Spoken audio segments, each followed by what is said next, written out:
Assalamualaikum warahmatullahi wabarakatuh. Pada malam ini kita mengulang kajian tauhid dalam kitab Miftahus Subyan fi Aqaidil Iman.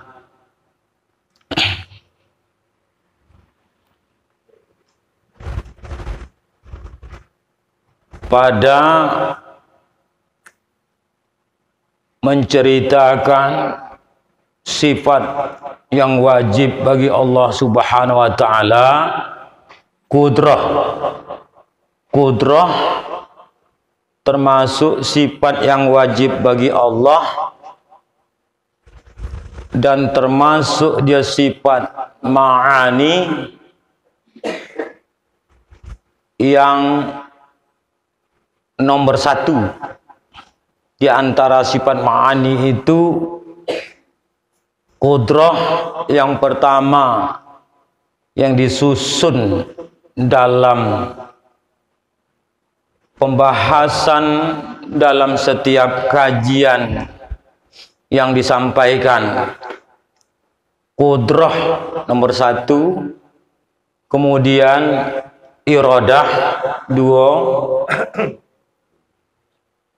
ilmu tiga, haya empat, sama berapa? Lima, basar enam, kalam tujuh. Itu sifat ma'ani. Sifat ma'ani. Sifat ma'ani itu sifat yang maujud pada zihin, maujud pada kharij. Nanti akan kita jelaskan sedikit.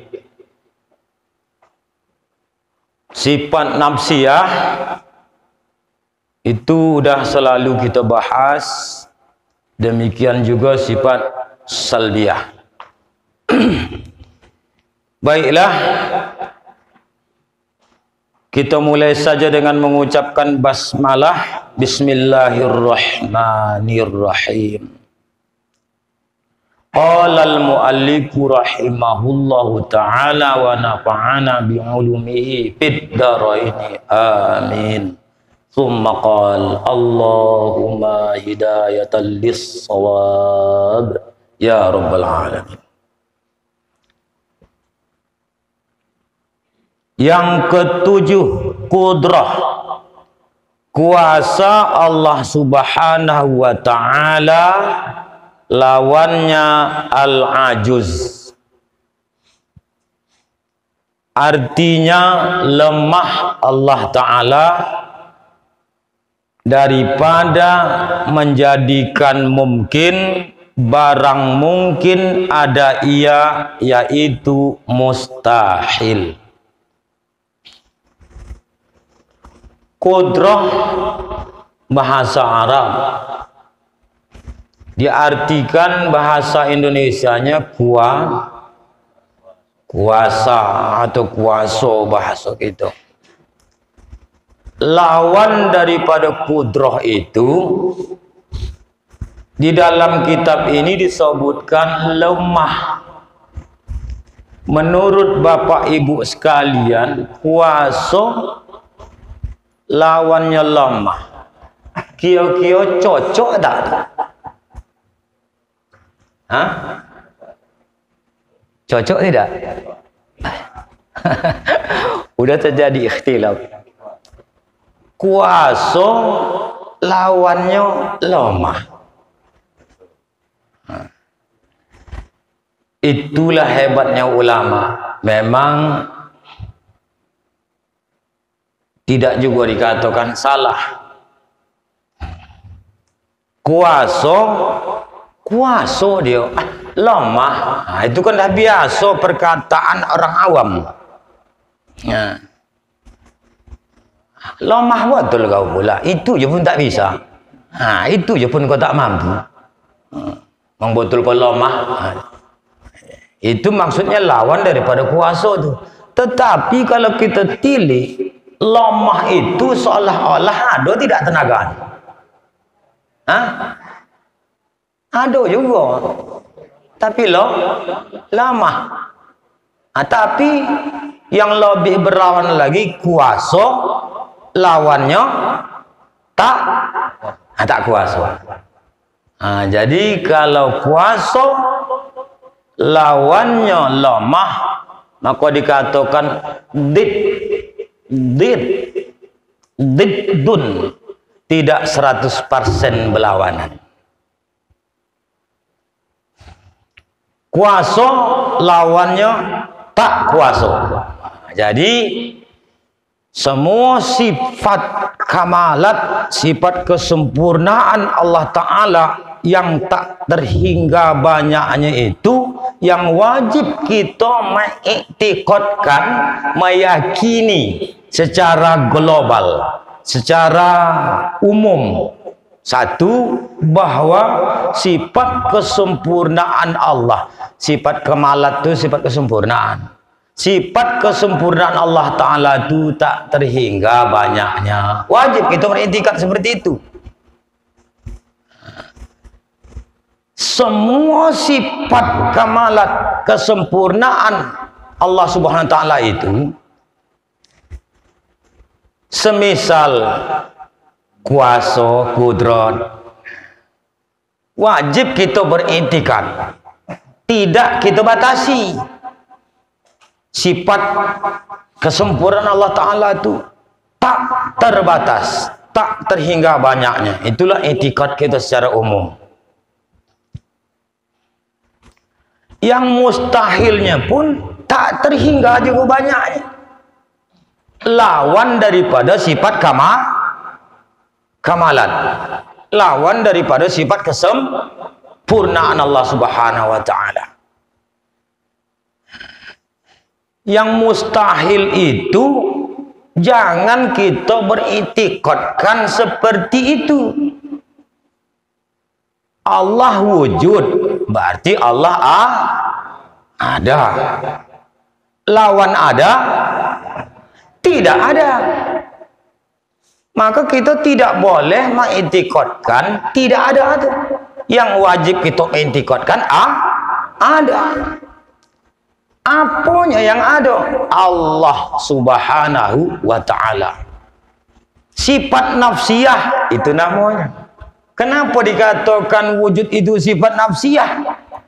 Sifat diri, menunjukkan tidak ada yang lain melain Allah, itulah yang ada. Dan inilah menolak paham ateis, paham dahriyun. Bukankah kita pernah mendongeng dulu cerita si Dahri? Ada tidak ibu bapak mendongeng? Si Dahri datang banyak mengalahkan para ulama. Dahri itu bukan nama orang. Dahri itu paham yang tidak mengakui adanya Sang Khalik, pencipta alam semesta. Bahwa si Dahri itu tidak mengakui eksistensi keberadaan Allah Subhanahu Wa Ta'ala. Tuhan itu tak ada, kata dia. Itu ateis, komunis, tak percaya ada Tuhan. Itu Dahri, Dahriyun, ateis. Itulah yang berdebat, bahkan dikalahkan oleh seorang yang masih muda belia, Imam Hanafi, masih kecil mengalahkan. Udah pernah mendengar ceritanya itu kan, Bu? Dahri itu pernah tak? Iya, gue boleh. Biasanya asalkan kisah masalah wujud itu dicitokan itu. Dicitokan itu. Pertanyaan si Dahri itu, sehingga ribuan ulama kalah tak dapat menjawabnya. Hanya 3. Satu, adakah Tuhan? Tentu kita jawab ada. Di manakah dia? Nah, itu pertanyaan. Ketika dijawab di mana tuh, banyaklah orang yang pandai-pandai, yang ilmuwan dan para ulama tak bisa menjawab. Yang kedua, sebelum Tuhan itu siapa? Sebelum Allah itu siapa? Setelah Allah itu siapa? 2 pertanyaan. Yang ketiga, apa perbuatan Tuhan itu saat ini? 3 biji pertanyaan itu tak ada yang bisa menjawab.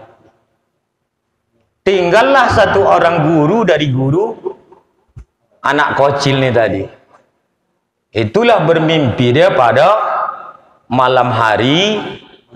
Dia bermimpi melihat suatu padang yang amat luas. Kemudian ada pohon kayu yang sangat besar, rimbun, suburlah, banyak dahannya. Pokok-pokokan yang rimbun, cabangnya banyak, daunnya penuh. Namun anehnya dalam mimpi itu datang pula babi menyerbu, sehingga habislah dipanjatnya pokok kayu. Daunnya habis, rantingnya habis, karena tunggulnya itu togap. Mungkin sebuah saat tiang musolah nih tak lari makannya. Mungkin tak belum lagi. Tinggal tunggul dibantai.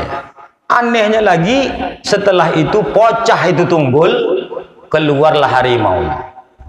Maka diterkam oleh harimau itulah babi yang menyerang pokok kayu tadi, sehingga babi itu mati.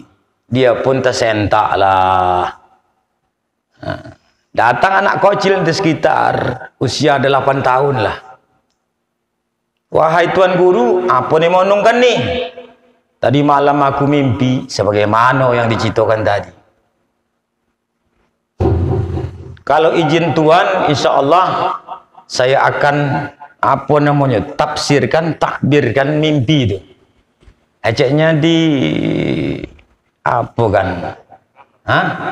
Diramal tak juga cocok. Memang diberikan oleh Allah dia ni kepandaian untuk takbir. Ayo mimpi. Takbir. Takbir. Apa bahasanya itu?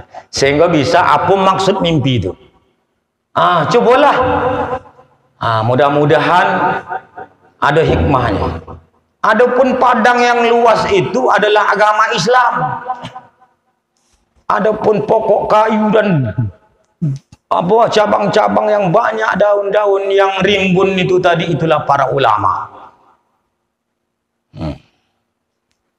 Adapun tunggul itu itulah engkau. Adapun babi itu itulah dari. Adapun harimau itu itulah aku. Dan akulah menjawab pertanyaan si Dahri. Itulah dia, senang hati guru. Berangkat ke satu tempat, si Dahri pakai jubah yang bosa, serban yang melingkar. Siapa yang menjawab pertanyaan? Angkat tangan ini si anak kecil usia 8 tahun. Anggap sepele, engkau usia masih pendek. Berapa banyak serban yang melingkar, jubah kebesaran, Allah buat, tak mampu menjawab pertanyaanku. Mudah saja anak ini menjawab. Apa itu? Ada ayatnya, yarfa'illah. Ingat nanti. Udah. Allah Ta'ala memberikan ilmu itu tidak memandang kepada usia yang tua ataupun jubah yang besar, tapi Allah memberikan ilmu itu kepada barang siapa yang kehendakinya. Jadilah tuh. Ya kan? Kadang banyak anak-anak lebih pandai dari kita. Kita belum bisa, kadang ngaji anak-anak kita udah bisa. Ya tidak, Bu? Iya kan? Jadi ilmu itu Allah titipkan kepada siapa dikehendaki. Jadi engkau yang menjawab pertanyaanku, ya. Itulah dijawabnya. Apakah Allah Ta'ala itu maujud? Iya, bahkan maujud. Tunjukkan kalau dia wujud, ada di mana dia? Dalilnya tak apalah jauh-jauh, ada pada diri engkau. Kok bisa begitu? Iya, pada diri engkau saja dalilnya. Apakah engkau mempunyai ruh atau nyawa? Ya, bahkan diakuinya dia punya ruh, tapi tak diakui dia punya Tuhan. Itulah si ateis, komunis, tak mengakui adanya Tuhan, tapi dia percaya dia ada ruh. Coba kau tunjukkan di mana ruh kau tuh. Di ujung kepala kau kah? Di ujung kaki kau kah? Bingung si Dahri itu. Jangankan yang menciptakan alam semesta ini nak kau cari, sedangkan yang ada pada diri engkau pun tak bisa kau tunjukkan, padahal kau akui keberadaannya. Dia akunya ada nyawa dia. Tunjukkan di mana letaknya. Berarti setiap yang ada itu bukan nak kita tuntut mesti nampak dia. Nak tahu kita letaknya. Kita yakini Allah itu wujud ada. Ini nanti pertanyaan. Apa sebabnya kita mengakui Allah itu pula ada? Kok bisa yakin gitu Allah Ta'ala itu ada? Allah Ta'ala itu ada, yakin apa tidak kita, Bu? Yakin. Asalkan ragu, keluar dari Islam.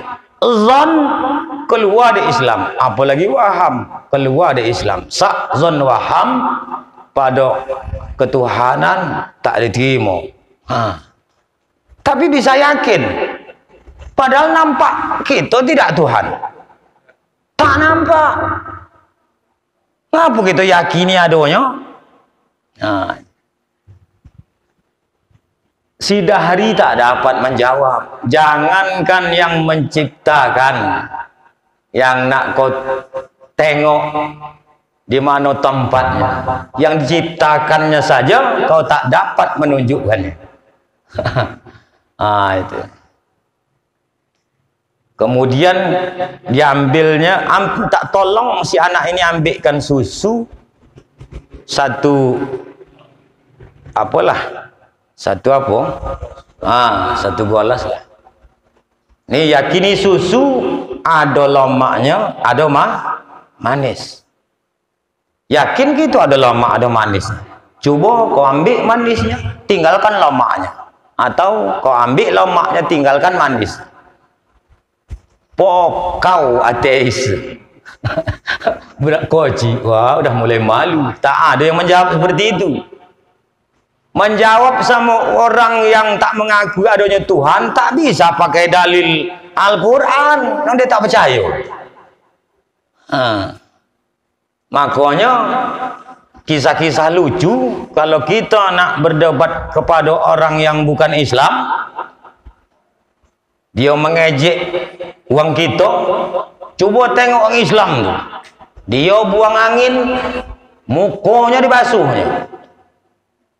Dia nak ejek gitu. Apa jawab gitu? Kita dah siap berwudu, buang angin, basuh pula muka lagi. Tengok bikin uang yang bukan Islam, tengok uang Islam bodoh. Punggung apa salah, mukanya dibasuh. Coba Apa jawab dari Al-Quran? Ya ayyuhalladzina amanu idza qumtum ila shalah faghsilu wujuhakum. Karena firman Allah Ta'ala, hai orang-orang yang beriman, apabila kau nak mendirikan salat, basuhlah wajah kalian. Mana dia tahu? Mana dia tak pernah membaca Al-Quran?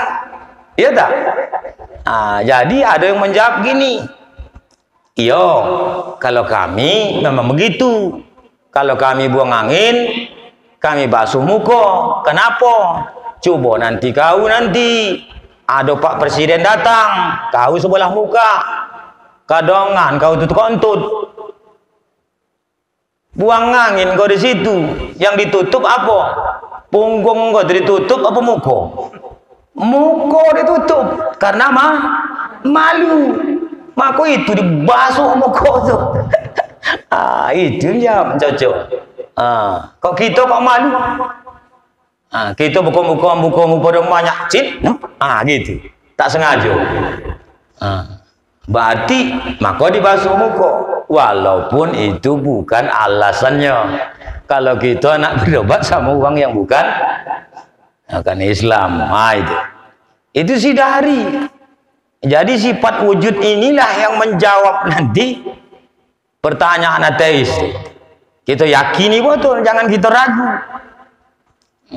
Apa sebelum Allah tu? Apa sesudah Allah? Dalilnya ada juga pada kau. Kau punya tangan kelingking, yo. Ibu jari, yo. Apa yang terdahulu daripada ibu jari engkau? Apa yang sebelum ibu jari engkau? Apa setelah jari kelingking engkau? Tak ada apa-apa. Begitu juga lah Allah. Karena Allah Ta'ala itu kidam dan bako. Kok dapat dijawab lah, Bu? Ini mengaji tauhid di sini siapa ngisi, Bu? Jangan sempat lupa.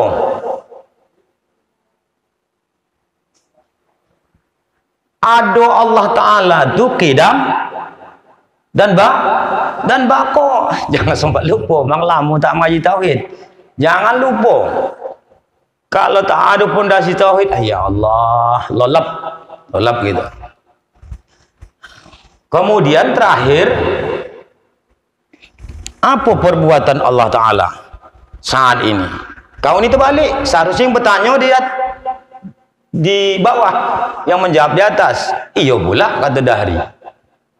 Nanti ketika kau turun, aku naik ke atas, aku jawab pertanyaan kau tu. Turun dia naik. Lalu naik ke atas si anak kecil ini tadi. Perbuatan Allah Ta'ala saat ini menaikkan al-haq yang benar, seperti menaikkan aku dari bawah ke atas mimbar, dan menurunkan yang batil seperti menurunkan engkau dari mimbar. Selesailah orang komunis itu. Si Dahri itu bukan nama orang, itu nama paham yang tak mengakui adanya Tuhan. Yang datang dia kepada ulama-ulama. Kita sekarang ada tidak itu? Bisa ada. Setan kadang tak nampak dia. Dia ajaknya tak hendak belajar, sehingga tak tahu wujud. Apa arti wujud? Kadang ada Nabi Muhammad tak tahu. Ya Allah ya Karim. Itu pranikah, catin calon pengantin, disuruh saya mengisi. Sebentar aja. Saya tanya calon pengantin, rukun iman berapa? Ada bilang 4. Ya Allah. Saya tak tahan menawar gitu, makanya kadang malas ceramah gitu. Rukun iman ada yang menjawab 4. Yang pertama, tidak pula beriman kepada Allah lagi. Macam mana lagi? Nak menikah. Kadang menangis awak nak menengok dia. Dia tenang aja. Apa tak nanti setelah menikah, masalah zihar, masalah apa lagi, dayus, memiripkan. Kau ni macam mama aku, muka kau ni mirip betul. Mana tahu tu? Bisa jadi ada. Padahal kok terjadi situ tak bisa lagi disatukan. Jadi bagi anak muda kalau ingin nak menikah, belajarlah. Tidak pun secara khusus pengajian-pengajian datangi. Nah, ngeri. Rukun iman sama rukun Islam saya tanya. Itu nanti aja Pak. Ya Allah, pandai pula jawab. Ya Allah. Maksudnya nanti bisa banyak kejadian seperti itu. Baru sekali saya masuk. Untuk fondasi rukun iman. Apalagi sifat 20. Di Medan saja, baik kata tuan guru kita, mengaji sifat 20. Ini udah termasuk banyak. 10 orang katanya payah. Untuk kaji sifat 20. Ngeri. Tak apalah si Dahri itu datang. Bisa hilang sendiri. Apa gitu nih? Apa namanya tuh? Kemangun gitu. Udah sampai saatnya saat ini bibir kita tuh untuk beribadah yang baik berat dia.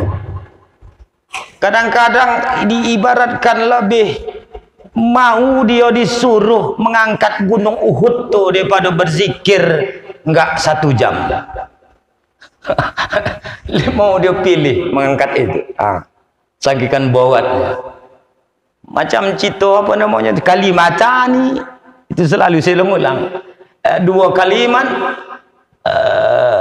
khafifatani al lisan, yang ringan di lisan. Saqilatani fil mizan, berat di timbangan, banyak pahala. Habibatani ila rahman, dan disukai oleh Allah Subhanahu wa taala. Cinta Allah. Ar-Rahman itu Allah. Ar-Rahman, ingat, Ar-Rahman itu nama khusus. Jangan dinamakan Rahman itu anak gitu. Kecuali ditambah Abdurrahman, sama dengan Allah. Siapa nama anak kau ni? Allah. Sombongin putih padam dos. Itu di dalam kitab Asmaul Husna do diceritakan situ. Ingin betul dia namu anak yang paling baik enggaknya. Inamukannya anaknya Allah. Padam sekejap anda. Sambakin putih. Ar-Rahman, siapa nama anak? Ar-Rahman, tak boleh. Ataupun Rahman, tak boleh. Tapi ditambahlah Ar-Rahman, Abdullah. Tapi kalau Rahim, boleh. Jadi Bismillahirrahmanirrahim. Jadi Allah Ar-Rahman, kalau tak digandeng dengan yang lain, itu tak boleh. Tapi kalau Rahim, oh si Rahim, tak ada gandengnya, tak masalah. Tapi kalau ada gandengnya Ar-Rahman, Abdurrahman, boleh. Ya, Muhammad Rahman, boleh. Rahman. Jadi macam mana lah tu Pak? Ganti je lah Maman. Jangan Rahman, Man, Maman aja lah.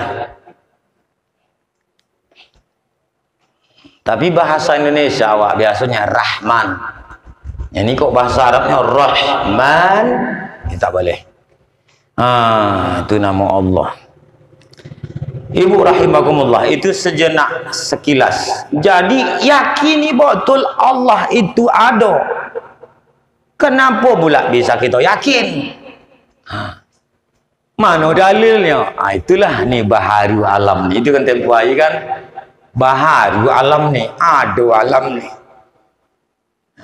Tak mungkin alam nih ada dengan sendirinya tanpa ada yang menciptakan atau mengadakan. Itulah dia. Dan tak mungkin juga pula alam ni pula mengadakan alam itu sendiri. Itu sesuatu yang mustahil. Itulah sifat nafsiyah satu. Tadi kita nak kaji sifat kudrah, tersinggung yang itu tadi. Tapi tak apalah, ulang kaji. Dan sifat nafsiyah, bahawa sifat salbiyah. Sifat salbiyah inilah untuk membersihkan. Jangan ada sedikit pun sudah kita yakini Allah Ta'ala itu wujudnya, adanya, kita bersihkan daripada hal-hal yang tak layak dan tak patut. Mana itu? Allah Ta'ala itu pula ada pula permulaannya, macam si dikatakan si Dahri tadi. Apa mulanya Tuhan tu? Kita bersihkan daripada ada mendahului Allah Subhanahu wa Ta'ala, bahawa adanya Tuhan itu tidak didahului oleh tidak ada.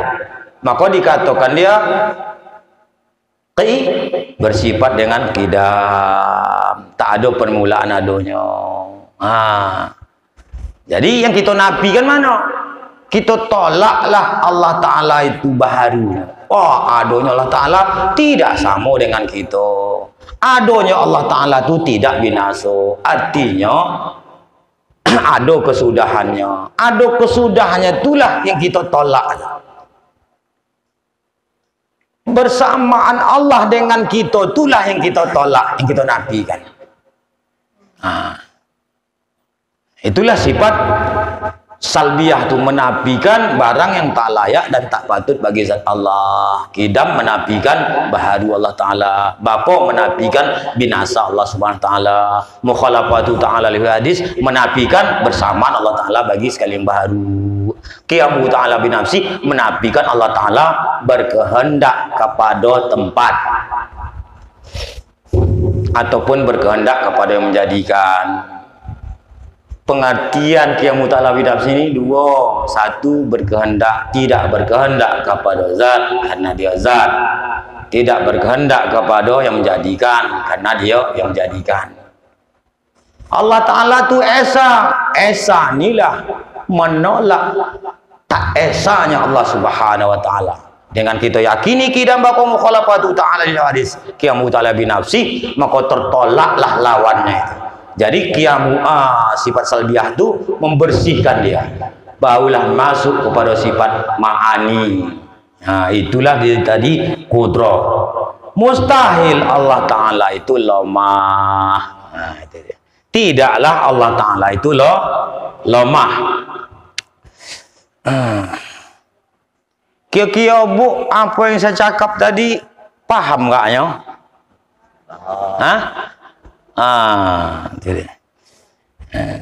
Kang kok selalu buana Kang tauhid Kang, wai sakit kepala. Kan kita kaji ini tak nampak, tapi kita yakini.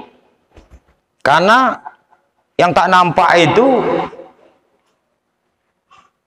bisa kita yakini, macam ruh tadi tak nampak, angin tak nampak, kita yakini.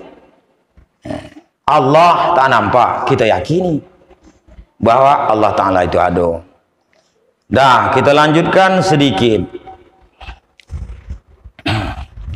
Kalaulah lemah Allah mustahil. Dan makna kudrah itu yaitu sifat yang wujudiyah. Makna kudrah itu sifat yang wujudiyah. Sifat yang wujudiyah. Sifat yang wujudiyah itu maksudnya sifat yang ada. Apa maksudnya sifat yang ada itu? Yaitu sifat yang maujud pada zihin. Apa maujud pada zihin itu? Diketahui pada akal juga. Maujud pada zihin itu diketahui pada akal juga. Apanya diketahui pada akal juga? Maujud pada zihin tu, ada pada zihin. Ada pada zihin tu diketahui oleh akal juga. Apanya diketahui oleh akal juga? Sifat yang mana? Kudrah. Kudrah mana? Yang berdiri pada zat tu. Itulah dia. Yakni maujud pada zihin, yaitu diketahui pada akal juga akan adanya. Adanya apa? Adanya sifat kudrah yang berdiri pada zat itu. dan maujud pada kharij. Tadi maujud pada zihin, ini maujud pada kharij. Sifat ma'ani inilah saja yang maujudnya pada kharij, maujudnya pada zihin. Sifat nafsiyah maujudnya pada zihin saja. Sifat ma'nawiyah maujudnya pada zihin saja. Dan bahkan sifat salbiyah tidak maujud kedua-duanya. Tidak maujud pada zihin, tidak maujud pada kharij. Itu.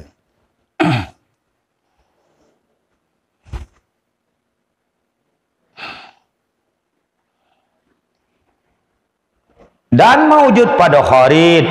Apa itu? Yaitu di luar zihin. Di luar zihin itu apa? Di luar akal. Di luar akal itu apa? Ini mata kepala. Jadi sifat kudrah, keseluruhan sifat ma'ani, kudrah, iradah, ilmu, haya, sama, basar, dan kalam, itu dikatakan sifat wujudiyah. Kalau sifat ma'ani, ma'nawiyah, dikatakan sifat subutiyah. Kalau sifat ma'ani, sifat wujudiyah. Kenapa dikatakan sifat wujudiyah? Sifat yang ada karena dia maujud pada zihin, maujud pada kharij. Maujud pada zihin itu diketahui oleh akal kita. Maujud pada kharij itu bisa kita lihat dengan mata kepala kita. Apanya yang bisa dilihat dengan mata kepala kita? Apanya? Sifat apanya? Sifat kudrah yang berdiri pada zat Allah Subhanahu wa taala itu. Maka dikatakanlah ada sifat yang wujudiyah, sifat yang ada. Ada sifat yang tak ada. Ada sifat yang tak ada.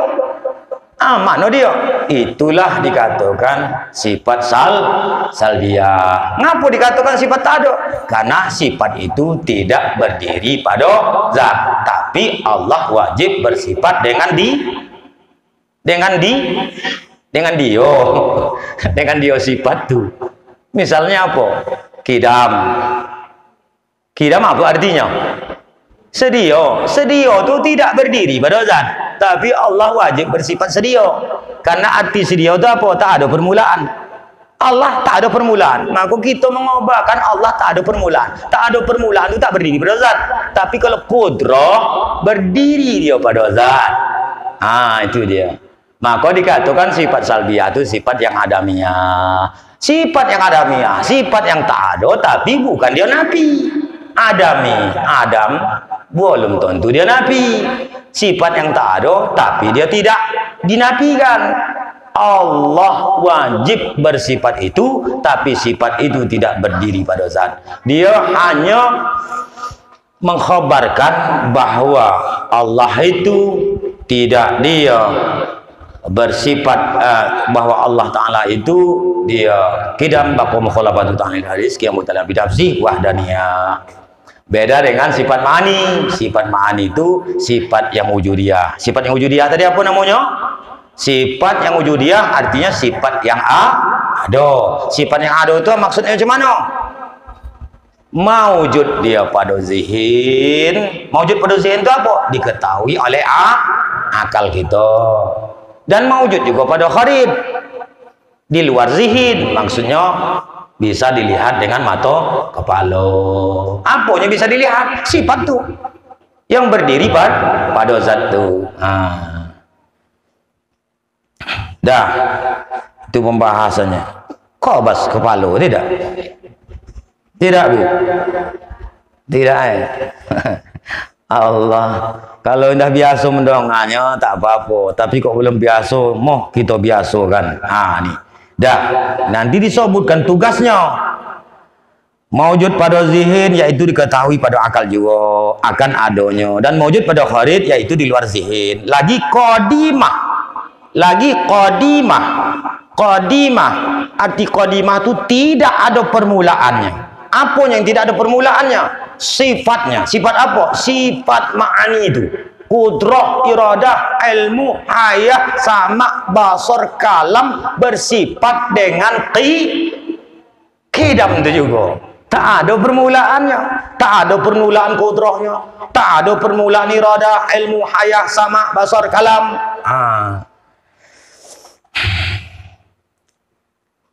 Yang berdiri pada zat yang qadim, sifatnya pun qadim, tak ada permulaannya.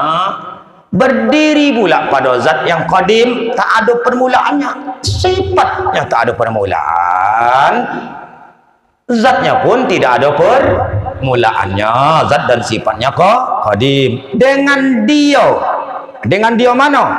Dengan dia sifat kudrat itu tadi yang mengadakan dan mengadamkan tiap-tiap mungkin, dengan sifat kudrah yang berdiri pada zat yang qadim itu tadi, dengan sifat kudrah yang qadim berdiri kepada zat yang qadim itu, mengadokan dan menidakadakan. Nah, itu tugas dia.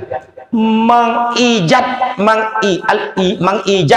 dan mengidamkan. Ya, tugasnya itu al-idamu wal ijadu.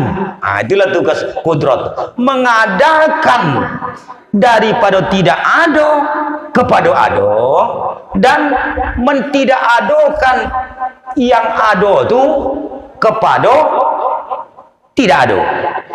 Yang udah ada itu ditidakadakannya. Nah, itulah tugas dia. Jadi pada zat yang qadim, dengan dia mengadakan dan mengadamkan tiap-tiap mungkin. Tapi ingat, apa bisa ini secara majas akli, kudrah itu saja bekerja seorang.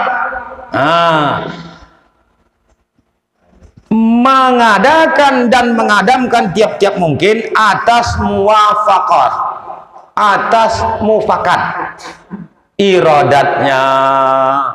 Ini dia, atas mufakat iradatnya. Kudrah artinya kuasa, iradah artinya kehendak, berkehendak. Kudrah artinya kuasa Allah Subhanahu wa taala. Mustahil Allah Ta'ala lemah atau tak kuasa. Wajib Allah Ta'ala kuasa. Dalilnya bahari sekalian alam. Iradah artinya berkehendak Allah Subhanahu wa taala. Mustahil Allah Ta'ala bonci atau tergagah. Wajib Allah Ta'ala berkehendak. Allah Ta'ala berkehendak. Apa sambungannya? Berkehendak menentukan mungkin. Setengah barang harus, atasnya sambungannya Allah Ta'ala berkehendak, tidak berkehendak ngambil aduh, nyambung. Lupa ya, itu kajian zaman dulu, saya ulang tu balik. Zaman yang ulang dulu, ada catatan punya yang ayah saya. Itu yang saya ulang ketika Al-Mukarram Ustaz Hafiz Yazid dulu datang. Saya cocokkan kembali dan dia akuinya. Itulah kelebihannya hafalan kita tuh. Makanya jangan sekali-kali kita lupa hukum akal yang tiga tuh. Adapun hati wajib pada akal barang yang barang yang tidak terubah pada akal ketiadaannya. Adapun hati mustahil pada akal barang yang tidak terubah pada akal adanya. Adapun hati jaiz pada akal ataupun harus pada akal barang yang sah pada akal adanya dan tiadanya. Wajib terbagi dua. Pertama wajib doruri dan wajib nazari. Adapun wajib doruri itu seperti jari mengambil lapang sekedar zatnya. Adapun wajib nazari itu seperti kira bagi Allah Ta'ala. Kok seperti kudrah Allah Ta'ala bisa apa tidak? Contoh selalu seperti kira bagi Allah Ta'ala. Salah satu contoh aja. Mustahil. Terbagi dua. Doruri dan nazari. Kok tanya orang doruri itu apa? Nazari itu apa? Kalau doruri itu tak apalah payah-payah.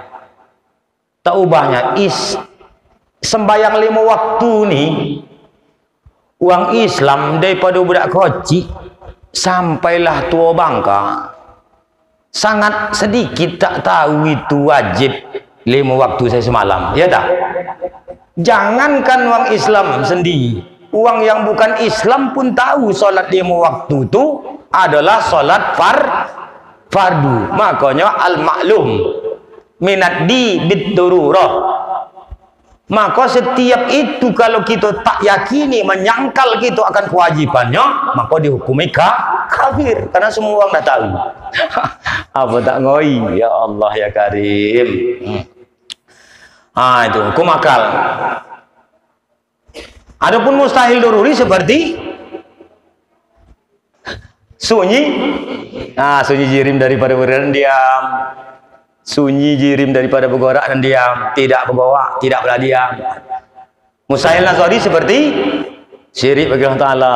Ini yang ketiga ni yang enggak panjang. Harus terbagi dua, harus daruri dan nazari. Adapun harus daruri itu seperti apa? Coba ibu dulu. Seperti kak. Kuat kak?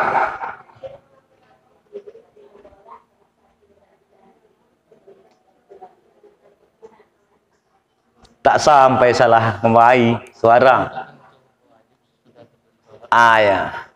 Jadi jaiz doruri itu seperti si jirim menerima gerak atau diam, salah satu berganti-ganti dengan tertentu. Sebelum tertentu wajib, sesudah tertentu harus. Kalau ditanya kita, apa paham itu? Sebelum tertentu wajib. Wajib mengambil. Itu dia. Wajib mengambil salah satu. Kenapa wajib mengambil salah satu? Tak dua pula diambil. Salah satu pula. Salah satu tu apa nama? Goak dan diam. Kok diambil goak dan diam kenapa? Mustahil. Kenapa mustahil? Karena tak bisa goak dan diam itu kita satukan dalam satu waktu.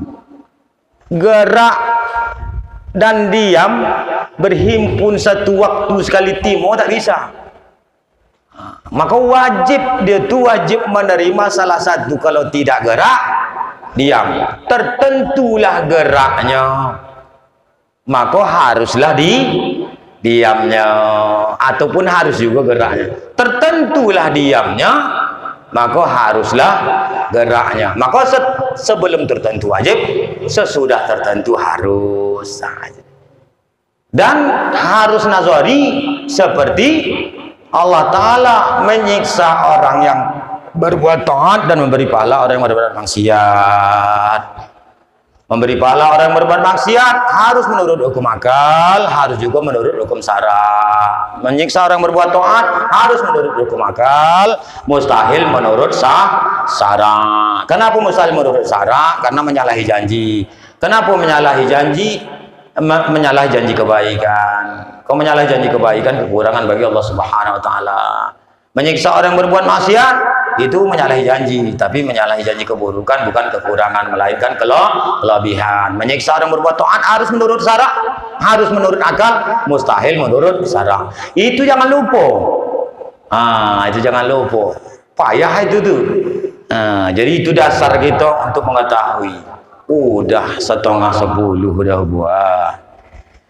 Cito tauhid ni tak bisa sekali lewat dia Bapak Ibu rahimakumullah. Nak diulang-ulang. Diulang-ulang. Kok tidak nanti payah masuknya. Tentang baharu itu aja kita bingung. Yang dikatakan baharu alam itu apa? Kita ni nak ada kok baharu. Kok bilang baru? Boleh tidak? Baru alam. Boleh tidak? Bingung kita kan? Kita masih baharu alam. Baharu dengan baru sama tidak? Kan tak berani kita bilang sama. Manalah sama sih? Satu B baharu. Ini baru. Iya kan? Padahal baharu itu sama dengan baru.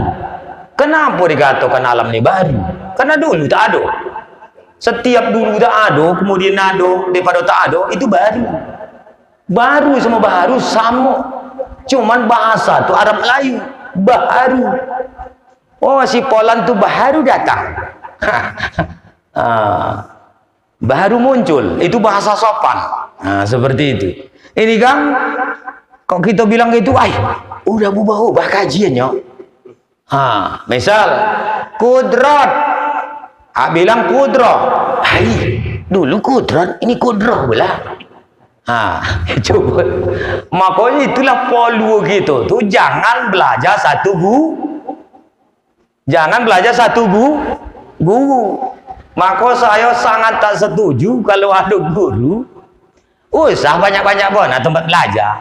Seorang aja lancip betul lah mulut. Makin banyak mana pula ada apa namanya tu orang-orang terdahulu itu sedikit gurunya. Semazin ni guru pun tak dihitung. Tak dihitung. Jangankan macam dia. Kita ada guru kampung kita datangi supaya bikin kita nanti apa sebab saya dulu pergi ke sini pun saya anggap itu salah gajian tu hanya ngawak juga lah cocok. Rupanya yang uang tu cocok juga, yang ngawak cocok, uang tu cocok.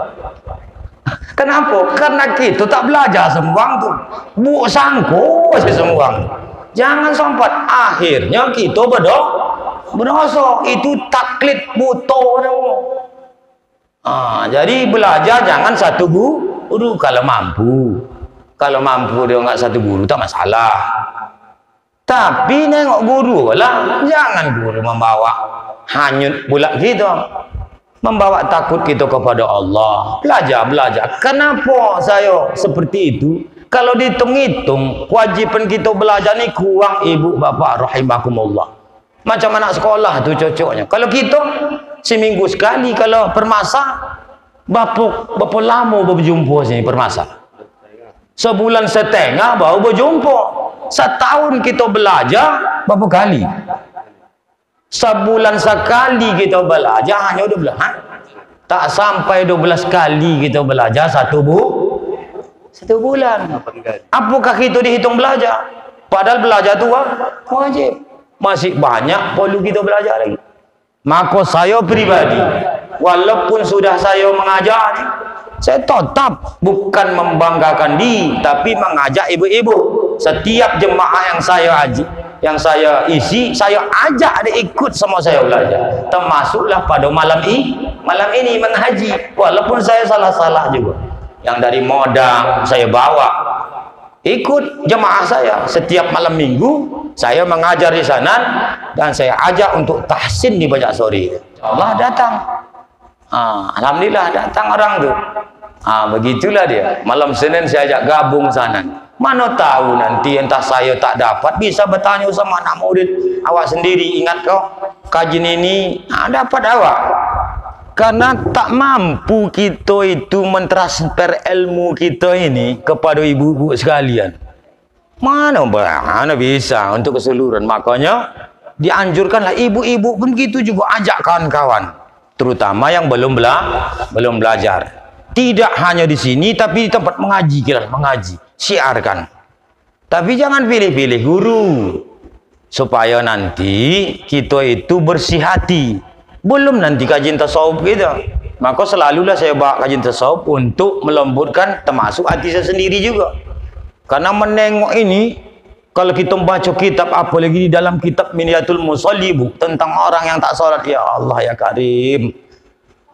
Nanti insya Allah nanti kita baca supaya kita semakin kuat.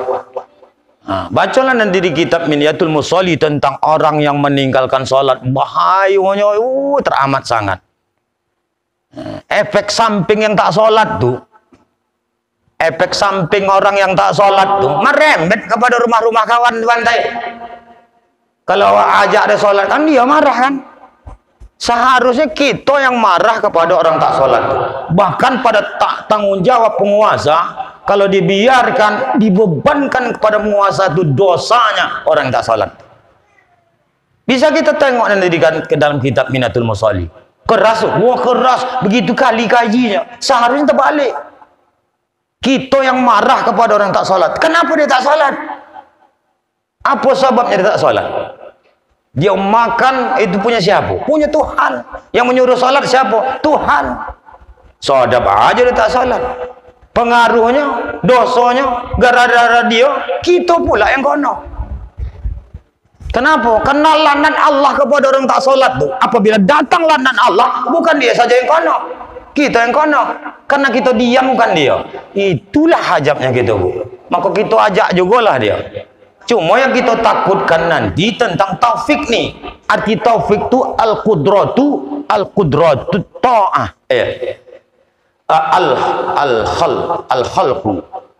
Al-khalqu qudratu ta'ah fil abdi. Allah Ta'ala menciptakan kekuatan, kemampuan untuk berbuat taat kepada seorang hamba tu. Tapi kok kita diamkan aja begitulah tu. Kenapa? Karena tak nampak dia bahayanya itu. Dia anggap meninggalkan solat nanti diqada, wah.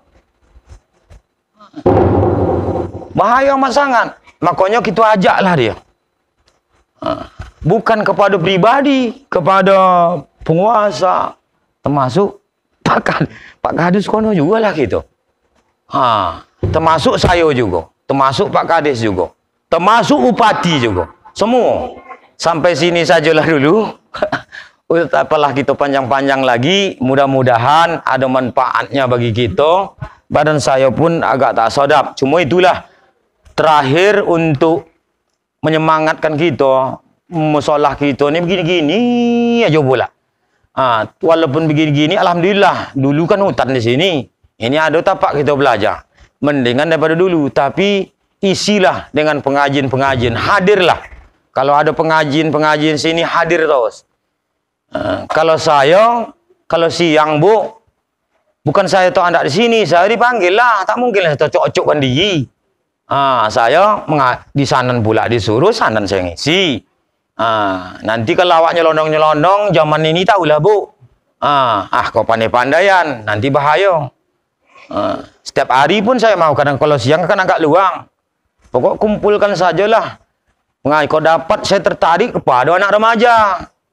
Cukup mengeri anak-anak remaja ini sampai sekarang, alhamdulillah. Termasuk anak Pak Kadus, udah mau dia mengajak-ngajak kawan. Setidaknya ada bela diri apa silat. Itu hal-hal yang positif. Jadi dilatih begitu gini. Dan tidak hanya cukup itu. Mengaji seperti ini, kita ajaklah. Karena ngeri sekali ini. Kadang-kadang saya selalu malam lewat. Anak-anak sebesar ini kok bisa pula tengah malam jam 1, jam 2. Masih rombongan lagi. Takut awak. Jadi mudah-mudahan kita berdoa kepada Allah agar generasi kita nanti generasi yang baik. Jadi siapa lagi untuk memperjuangkannya kalau tidak kita-kita nih. Itu saja mungkin yang bisa disampaikan tentang sifat Allah Subhanahu wa taala. Tadi satu saja sifat qudrah. Insyaallah nanti dalil aklinya kita akan lanjutkan, akan datang. Kepada Allah Subhanahu kepada ibu bapak sekalian mohon maaf atas segala kekurangan. Assalamualaikum warahmatullahi wabarakatuh.